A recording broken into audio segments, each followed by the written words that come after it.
السلام عليكم ورحمة الله وبركاته، اخواتي وحبايبي ومتابعيني، ازيكم عاملين ايه؟ وحشتوني يا احلى حبايب واحلى متابعين. النهاردة انا جاية اعرفكم بنفسي من قناة حكايات يومية. قناة جديدة بفكر جديد بشكل جديد. من حياة سيدة مصرية موظفة، متزوجة.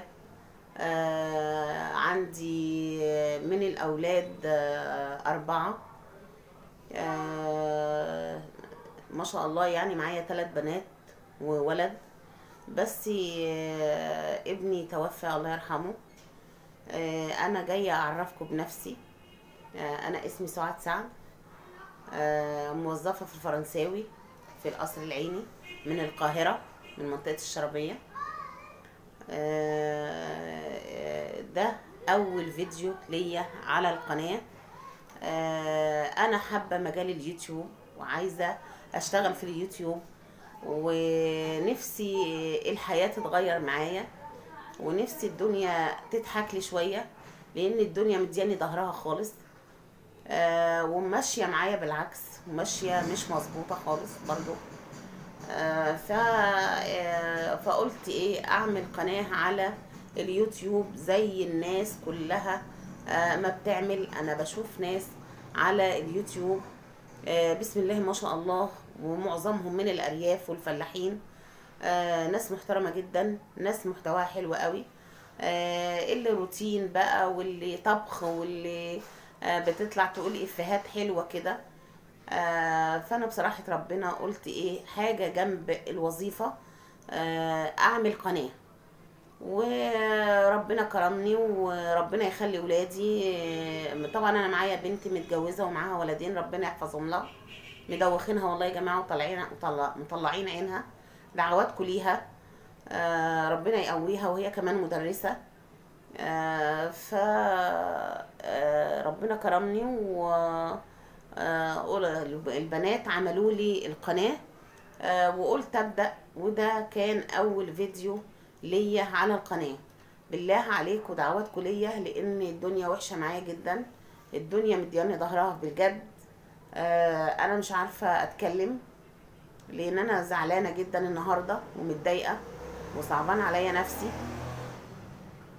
معرفش ليه وعشان ايه. ان شاء الله مع بعض احنا في الفيديوهات اللي جايه انا هحكي لكم عن يومي والتفصيل، يعني مش بالتفصيل، لان طبعا البيوت اسرار، ولازم كل بيت يبقى فيه حته كده متداريه، ما يبقاش كله على المكشوف. طبعا عذرا، لان انا متضايقه خالص، مش عارفه ليه برضو. فنفسي بجد ان انا اغير من نفسي، اغير من عيشتي، اغير من حياتي، لاني انا في السنين اللي فاتت دي كلها عدت عليا ايام صعبة جدا. فانا نفسي الدنيا تتغير بجد، وعدي من اللي انا فيه ده بفضل الله سبحانه وتعالى، وبفضل الناس اللي هتتابعني، والمشاهدين والمتابعين واللايكات اللي هتتحط على الفيديو. دي برضو من يعني يا ريتكم تشجعوني ان انا اقول لكم على الحاجات اللي كان يعني اللي بتحصل، واللي ممكن حصلت من سنة او من سنتين. احكي لكم اي حاجة من حياتي اللي فاتت واللي جاي ان شاء الله هنعيشه مع بعض. وربنا يديكم ويدينا الصحة وطولة العمر، وما تحرمش منكم ابدا. انا برضو هرجع واكرر اسم القناة. اسم القناة قناة حكايات يومية مع سعاد. فيا ريت كل اللي يشوف القناة يعمل لي لايك للفيديو. وده كان اول فيديو لي على القناة، برضو برجع واكرر المرة التانية، ده فيديو تعارف